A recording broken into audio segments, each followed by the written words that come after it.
अस्सलामुअलैकुम नाज़रीन, मेरा नाम है समीर अली कादरी और आज हम बात करने वाले हैं हमारे रूहानी सफ़र की सेकंड किश्त की। जिस पहली किश्त में मैंने आपको ये बताया था कि रूहानी सफ़र या तसव्वुफ़ दरअसल क्या है, और इस किश्त में मैं आपको ये बताने जा रहा हूँ उसी के आगे की बात, क्योंकि पहले हमने ये बात करी थी कि दरअसल ये एक तरह का आइडेंटिटी क्राइसिस है जिससे निपटने के लिए हमें सूफ़ी मश्क या तसव्वुफ़ की मश्कों की ज़रूरत पड़ती है, तसव्वुफ़ की प्रैक्टिस की ज़रूरत पड़ती है या रूहानी इल्म की ज़रूरत पड़ती है। अब उसी बात को आगे ले जाते हुए मैं आपको बताता हूँ, थोड़ी और मैं उसकी मिसाल पेश करता हूँ पहले, उसके बाद हम थोड़ा आगे बढ़ेंगे। मैंने आपको पिछली बार में ये बताया था कि इंसान जो है वो बचपन से अपनी सोशल कंडीशनिंग की वजह से ये सोचता है कि वो दरअसल बॉडी है, और उसके इस सोचने की वजह से, और ये सोचता नहीं है, वो उसको नहीं पता ऐसा कि हकीकत में वो ऐसा सोचता है। रियलिटी ये है कि उसके अंदर ये बात बैठ गई है। जैसे मिसाल के तौर पे आग से हाथ जल जाता है। अब ये बात लोगों को पता है, पर ये पता है इस लेवल पे कि ये उनके अनकॉन्शियस में इतना घर कर गया है कि भले ही वो कभी ज़िंदगी में जले हो ना जले हो, उन्होंने इतने लोगों को जलते हुए देख लिया है कि अब वो चाहे जो हो जाए वो इस बेवकूफ़ी को कभी करके नहीं देखेंगे। यानी ये चीज़ कभी भी शक में नहीं बदलेगी कि आग से हाथ जलता है कि नहीं जलता है। तो इसी तरह के मामलात होते हैं इंसान के अंदर भी। मैंने आपको एक मिसाल पेश करी है, इस तरह की बहुत सारे बिलीफ सिस्टम्स हैं जो इंसानों में पाए जाते हैं। अब जैसे मिसाल के तौर पे आप ये समझ लीजिए कि कोई शख्स है, उसका जन्म किसी फैमिली में हुआ। बचपन में उसे, जब उसकी याददाश्त ज़्यादा बनी नहीं थी, यानी 2 साल 2.5 साल की एज में और भी कम में, कोई दूसरी फैमिली लेके चली आती है। अब वो जो दूसरी फैमिली उसको लेके गई है अपने घर, उन्होंने उसको पाला, बड़ा किया, उसकी परवरिश की, और उसी फैमिली में जो शख्स फ़ादर था उसको इसने अपना फ़ादर मान लिया, जो मदर थी उसको इसने अपनी मदर मान ली, और उन्होंने भी इसको कभी बताया नहीं। अब फ़र्ज़ करिए कि इस बात को 35-40 साल गुजर जाते हैं, यानी वो शख्स जो उठा के लाई थी ये फैमिली, वो अब 40 साल का हो जाता है। अब वो शख्स जो 40 साल का हुआ है, उसको लेने के लिए उसकी पुरानी फैमिली आती है।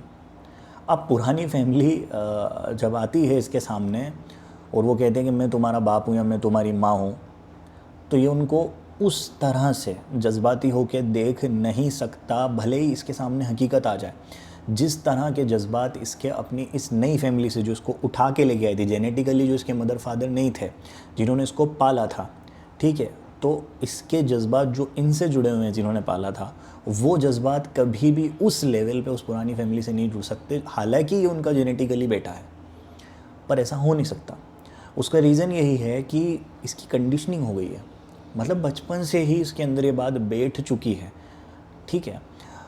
तो यही मामला इंसान के साथ होता है जब वो छोटा होता है, और उसके बाद जब वो परवरिश पाता है कहीं पे, तो सोसाइटी उसकी कंडीशनिंग करती है। उसको बताया जाता है तुम्हारा फ़लाना नाम है, तुम्हारा ठिकाना नाम है, तुम्हारा बाप ये है, तुम्हारी माँ ये है। इस तरीके के मामला इसके साथ होते हैं, जिनकी वजह से इसके अंदर कंडीशनिंग बैठ जाती है कि ये बॉडी है, ये, उसके अलावा इसका कोई वजूद नहीं है अलग से, उसके अलावा इसका कोई अलग से घर हो नहीं सकता। जो बॉडी का घर है वही इसका घर है, जो बॉडी की मौत है वो इसकी मौत है, जो बॉडी का दर्द है वो इसका दर्द है, ठीक है। अब इसको दूर कैसे किया जाए, रूहानी सफ़र आखिर आगे तय कैसे किया जाए।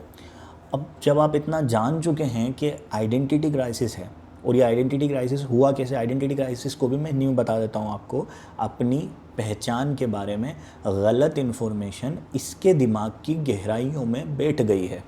फिर दोहरा देता हूँ मैं, अपने आप की पहचान के बारे में, यानी ये कौन है, ये गलत इन्फॉर्मेशन इसके दिमाग की गहराइयों में बैठ चुकी है, इंसान के दिमाग की गहराइयों में बहुत अंदर तक बैठ चुकी है, ठीक है। भले ही उसे बात पता है या नहीं पता है, ठीक है। मतलब अगर वो ऊपर से ये बोल भी दे कि यार चलो मैंने मान लिया कि मैं जिस्म नहीं हूँ, सपोज आपने, किसी ने उसको बता दिया कि भाई तुम्हारा पैर काट दिया जाए, हाथ काट दिया जाए, उसके बावजूद भी तुम ज़िंदा रहोगे। और अगर तुम्हारे हार्ट का ऑपरेशन करके दूसरा हाथ हम ट्रांसप्लांट कर देंगे तब भी तुम रहोगे, वही रहोगे, तुम्हारी वही पहचान रहेगी।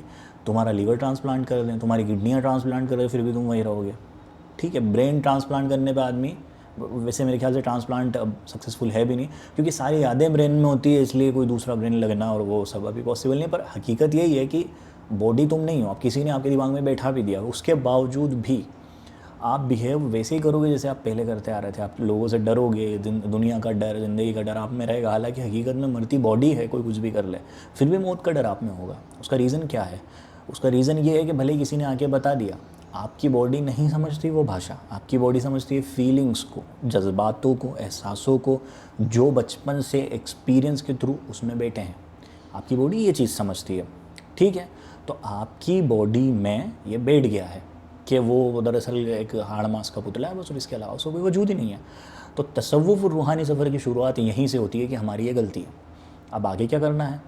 अब आगे करना ये है कि जो इन एक्सपीरियंसेस को आपके अंदर गहराई में, जो आपका असल वजूद है, जो इन एक्सपीरियंसेस को देखता है, मतलब अगर अद्वैत वेदांत की बात करें तो जो साक्षी है, और सूफीज़म की अगर हम बात करें तो जो देखने वाला है, शाहिद है, ठीक है, शाहिद है। वहदतुश शहूद करके एक फ़िलासफ़ी है मुजद्दिद अल-फ़सानी की, वो उस पर हम आगे जाके बात करेंगे। उसमें इसको शाहिद कहा गया। ये शाहिद है, ठीक है, जो देख रहा है हर चीज़ को, वो आप हो। अब कौन है वो? मान लो आप अगर गौर करें तो ड्रीम आपका है, ड्रीम में आपकी एक बॉडी है, ड्रीम में एक दुनिया है, ड्रीम में लोगों से आप मिलते हो, हर चीज़ रियल होती है तब तक जब तक आप ड्रीम में हो। जब आप ड्रीम से बाहर आते हो रियल दुनिया में, तो इस रियल दुनिया में आने के बाद आपको पता चलता है कि वो तो ड्रीम था, उसका कोई वजूद ही नहीं था। सिमिलरली ये दुनिया जिसमें आप जी रहे हो, ये भी उस ड्रीम की नौइयत की है, इसका कोई हकीकी वजूद नहीं है। अब एक तो वो जिसने ड्रीम देखा, एक वो जिसने मतलब आपकी इस बॉडी को चलते फिरते इस दुनिया में देखा, ड्रीम जैसी है ना, एक वजूद जो ड्रीम से उठा।